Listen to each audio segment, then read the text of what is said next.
ওয়াকিল এই শব্দটা দিয়ে যদি কেউ 1000 বার পড়ে, যেই দোয়া করে আল্লাহ তাআলা এই দোয়া কবুল করে।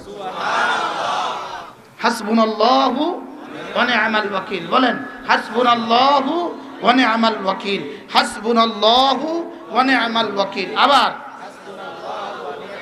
অর্থ কি?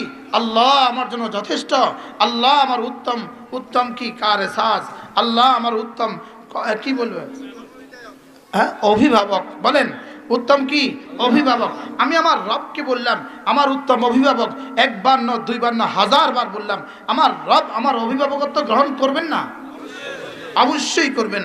এজন্য অবশ্যই কি করব বলেন, হাসবুনাল্লাহু ওয়া নি'মাল ওয়াকিল, হাসবুনাল্লাহু ওয়া নি'মাল ওয়াকিল। কতবার পড়লে দোয়া কবুল হয়? এজন্য বিদেশিরা যারা আছেন একামাতে কষ্ট পাচ্ছেন, একামাত দিতে চাচ্ছেন আপনার মালিক আপনাকে, আপনি হাসবুনাল্লাহু ওয়া নি'মাল ওয়াকিল পড়েন। ছেলে জেল